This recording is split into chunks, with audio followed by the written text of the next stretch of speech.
YouTube channel math king maker में आज हम क्लास 8 का चैप्टर 1 आगे बढ़ा रहे हैं डे 2 में। We have already discussed closure property for whole number, integer, rational number and commutativity property for whole number, integer and rational number. Now today we will discuss associativity and additive inverse, reciprocal and distributivity over whole number, integers and rational numbers. Okay, so सबसे पहले बात करते हैं हम associativity property होती क्या है। Associativity property आपकी क्या है कि एडिशन के लिए जैसे मैंने यहाँ पे दिखाया, ब्रैकेट को आपने पहले इधर लगाया, पहले इधर लगाया, अब चेंज कर दिया तो आपने देखा कि वैल्यू में कोई चेंज होता है कि नहीं। अगर कोई चेंज नहीं होता है तो एसोसिएटिव प्रॉपर्टी फॉलो होती है, अगर कोई चेंज हो जाता है तो एसोसिएटिव प्रॉपर्टी फॉलो नहीं होती है। तो पहले हम देखते हैं होल नंबर के लिए। होल नंबर के लिए आप देखो कोई भी नंबर 3 नंबर ले लो आप, तो 3 + 4 + 5 3 नंबर का एडिशन किया हमने, आंसर कितना आया 3 + 4 7, 7 + 5 हुआ 12। अब ब्रैकेट हम आगे लगा देते हैं, तो ब्रैकेट आगे लगाया तो नंबर ये वैल्यू कितनी होगी 4 + 5 9, 9 + 3 हो गया 12। अब हम बात करेंगे सब्सट्रैक्शन के बारे में। सब्सट्रैक्शन लिखा हमने 3 - 4 - 5, 3 - 4 - 5, पहले ब्रैकेट हमने यहाँ पे लगा दिया, दूसरी बार ब्रैकेट हमने यहाँ पे लगा दिया। अब हम देखते हैं कि वैल्यू कोई चेंज होती है कि नहीं।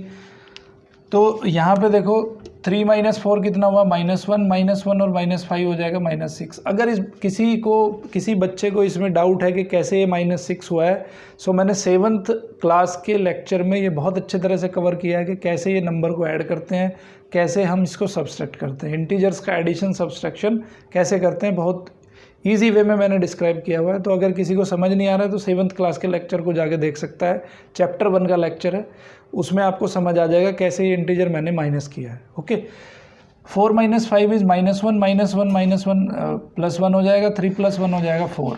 तो यहाँ पे देख रहे हो आपके दोनों का डिफरेंट है वैल्यू, दोनों का डिफरेंट है, तो सब्सट्रैक्शन के लिए एसोसिएटिव प्रॉपर्टी फॉलो नहीं होती, यहाँ पे फॉलो होती है। तीसरा आपको मल्टीप्लिकेशन। मल्टीप्लिकेशन क्या है कि 3 × 4 × 5, पहले ब्रैकेट आपने यहाँ पे लगाया, अब ब्रैकेट आपने दूसरी तरफ लगा दोगे तो वैल्यू कितनी हो जाएगी, कोई चेंज आएगा। 3 × 4 12, 12 × 5 60 और 4 × 5 12, 20, 20 × 3 हो जाएगा 60। तो दोनों ही केस में 60 आया, तो इसका मतलब मल्टीप्लिकेशन के लिए भी एसोसिएटिव प्रॉपर्टी फॉलो होती है। ठीक है, ओके। और डिवीजन के लिए होता नहीं है एसोसिएटिव प्रॉपर्टी।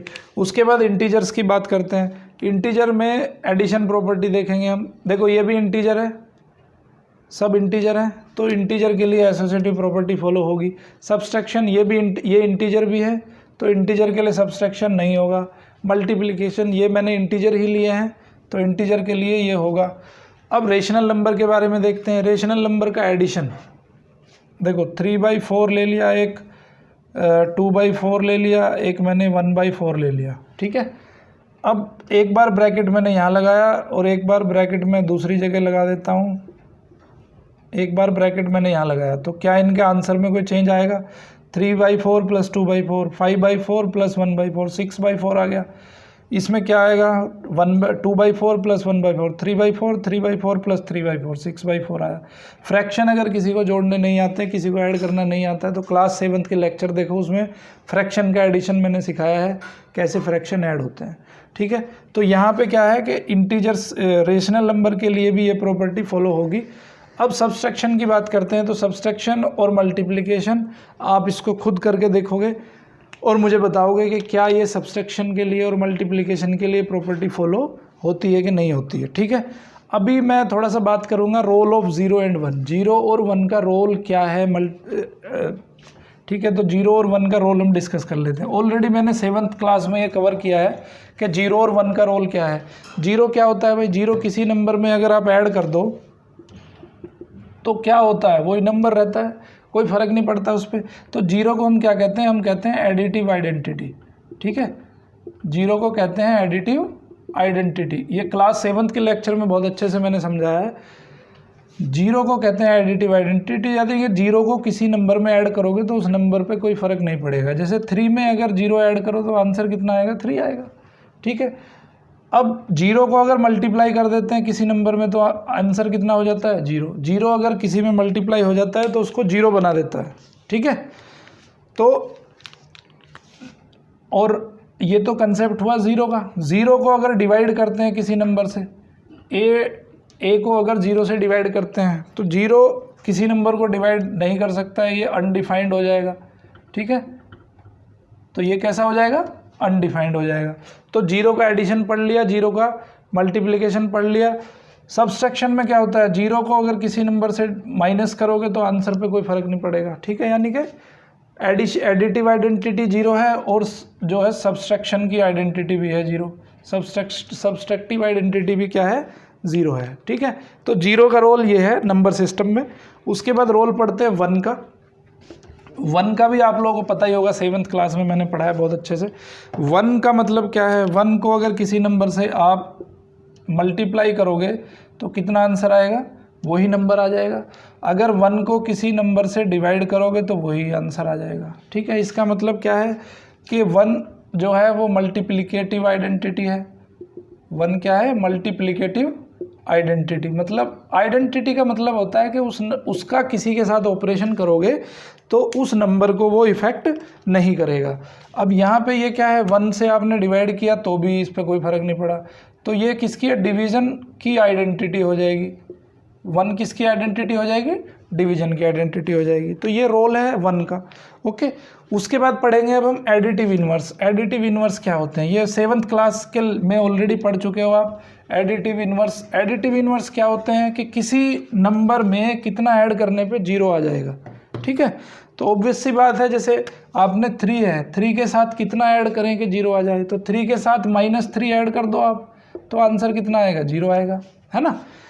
तो कहने का मतलब है कि एडिटिव आइडेंटिटी किसी भी नंबर की अगर फाइंड करनी हो तो उसका साइन चेंज कर दो बस। ठीक है, जैसे 3 की एडिटिव आइडेंटिटी क्या होगी, -3 होगी, और -3 की एडिटिव आइडेंटिटी क्या होगी, 3 होगी। इसका साइन चेंज कर दिया हमने, माइनस का प्लस बना दिया। ठीक है, तो एडिटिव आइडेंटिटी खाली साइन चेंज करने से आपको मिल जाएगी। ठीक है,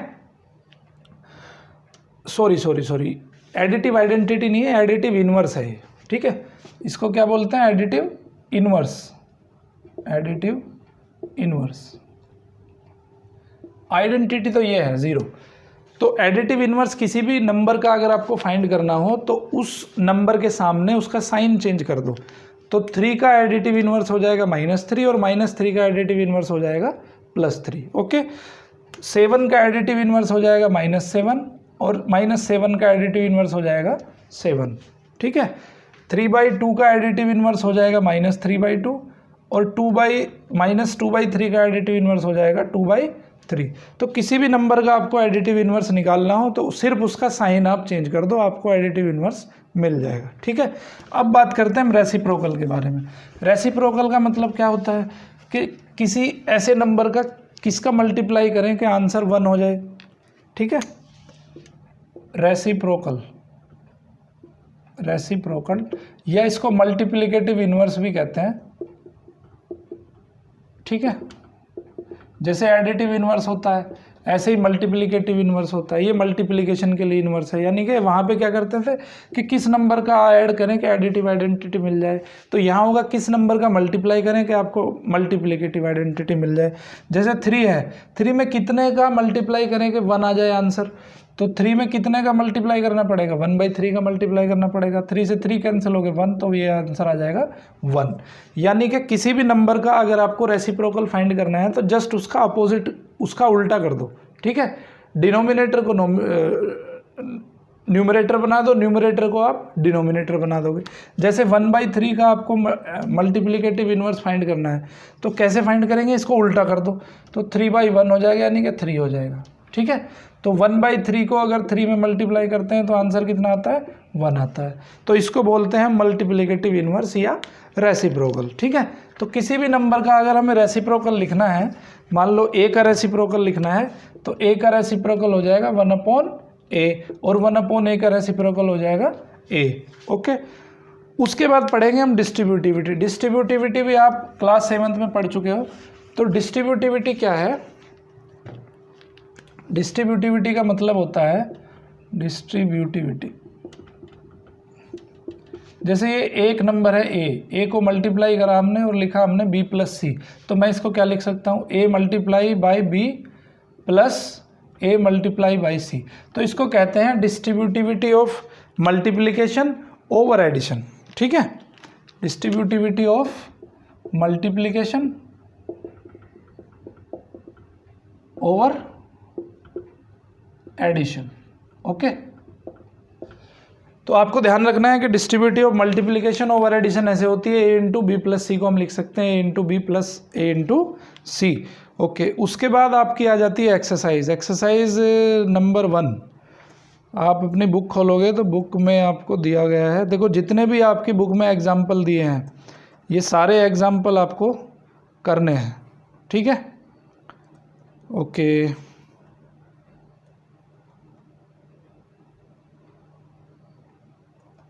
ओके, तो यहाँ पे ये चैप्टर यहाँ पे इस टॉपिक को हम ख़त्म करते हैं। ओके, आगे फिर इसमें आगे बढ़ेंगे और इसमें कुछ टेबल्स भी दी हुई हैं आपके फिल इन द ब्लैंक्स वाली, तो वो टेबल भी आपको फिल करनी है, ठीक है। पेज नंबर नोट कर लो, पेज नंबर दिया है 9 नंबर पेज पे एक टेबल दी गई है। उस टेबल में पूछा गया है कि एसोसिएटिविटी प्रॉपर्टी बतानी है आपको, रेशनल नंबर के लिए फॉलो होती है कि नहीं होती है, इंटीजर्स के लिए फॉलो होती है कि नहीं होती है, होल नंबर के लिए फॉलो होती है कि नहीं होती है, और नेचुरल नंबर्स के लिए फॉलो होती है कि नहीं होती है, ठीक है। और उससे आगे एग्जाम्पल्स दिए गए हैं आपको, ठीक है। एग्जाम्पल नंबर 1 है आपका पेज नंबर 9 पे ही, फिर पेज नंबर 10 पे एग्जाम्पल नंबर 2 है, उसके बाद में आपका जो है हाँ रेसिप्रोकल हो गया, डिस्ट्रीब्यूटिविटी। ओके, उसके बाद देखो एक कुछ एग्जाम्पल दिए गए हैं, एग्जाम्पल करने हैं, एग्जाम्पल नंबर 3, 4, 5, उसके बाद आपकी एक्सरसाइज नंबर 1.1 दी गई है, ठीक है। ठीक है बच्चों, तो यहाँ पे डे 2 लेक्चर में हम इतना ही कवर करेंगे, उसके बाद नेक्स्ट लेक्चर में हम इससे आगे चलेंगे। और वीडियो आपको टाइम से मिलता रहे उसलिए इसको सब्सक्राइब करें मेरे चैनल को, मैथ किंग मेकर को। ओके, आई होप मैंने आपको अच्छी तरह से समझाया है। Thank you very much.